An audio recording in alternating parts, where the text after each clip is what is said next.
आसमां को जमीन ये जरूरी नहीं। কখনোই ভাবি নাই এত কম রানে হইয়া যাবো অল আউট। পাকিস্তানের বোলারগুলো আসলে অনেকটা আউট। শালারা বল করে নাকি বুলেট মারে বোঝা দেয়। শক্তি বাড়ানোর জন্য মনে হয় ওরা কুত্তার মাংস খায়। আমরা কি খাই সেইটা বাদ দেন, আমি তো আগেই কইছিলাম আমাগো বোলারগুলার সামনে আপনাগো ব্যাটসম্যানগুলা পারবে না দাঁড়াতে গেলেই বল লাগবে বাড়াতে। বিচ্ছি ফাটার ভয়ে তারা খেলে নাই রয়ে শয়ে। তুই তো বেটা আসলে একটা গাদা। তোরে কিন্তু ভালোই পিটাইছে আমি সাকিব তোর দাদা।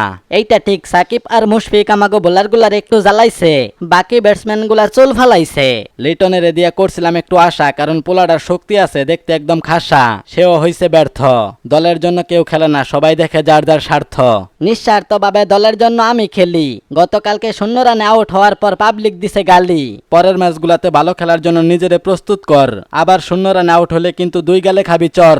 আর 0 রানে আউট হমু না, শিশির বাবির কসম। পরের ম্যাচগুলাতে পিটাইতে পিটাইতে তুইলা ফেলামু বলের পশম। পোলাই পান, তোমরা যদি পরের ম্যাচগুলাতে হও ব্যর্থ, তাহলে কিন্তু বন্ধ করে দিমু মাসিক অর্থ। কাকু এই কাম করেন না, বেতন যদি কইরা দেন বন্ধ, তাহলে কিন্তু চোখ থাকতেও আমি হইয়া যাবো অন্ধ। বেতন বন্ধ করে দিলে অন্ধ হবি মানে কারণটা কি? বেতন বন্ধ করলে সংসার চালামু কেমনে? তখন সংসার চালানোর জন্য অন্ধের বান করে থালা হাতে রাস্তায় নামতে হইব। উড়ি বাবা, এত সাংঘাতিক জ্ঞান! এ তোর জ্ঞান তো বাড়িছে। 5 উইকেট রাইখা বিড়ি খাইতে গেছিলাম, আইয়া দেখি সবাই ড্রেসিং রুমে।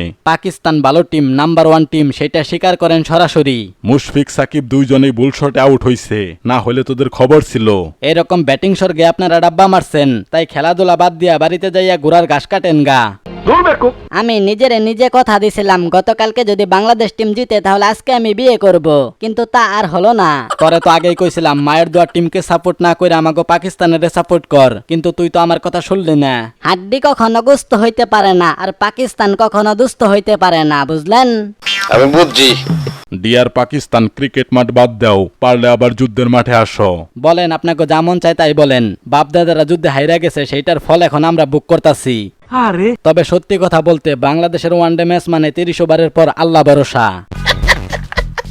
আমি আর পাপন মিলে গতকালকে পাকিস্তানে বৃষ্টির জন্য যে পরিমাণ দোয়া করছি, আমার মনে হয় না জীবনে অন্য কিছুর জন্য এত দোয়া করছি।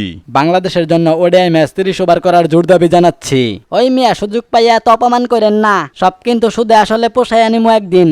বাংলাদেশ টিম বিদ্যুতের মতো, এই আছে এই নাই। পাপন কাকুর মতো একটা বুইরা মানুষের ইমোশন নিয়েও খেলা করে। বাবার, তুই এখনই আমার চোখের সামনে থেকে যা।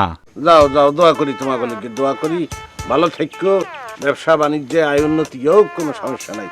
যাও। গতকালকের খেলায় মাহমুদুল্লাহ ভাইয়ের অভাবটা সবাই বুঝতে পারছে। তিনি দলে থাকলে হয়তো খেলার ফলাফলটা অন্যরকম হতে পারতো। এইটা ঠিক বলছো। তো যাই হোক, সামনে শ্রীলঙ্কা ভারতের সাথে খেলা, ওইগুলাতে আমরাই জিতবো।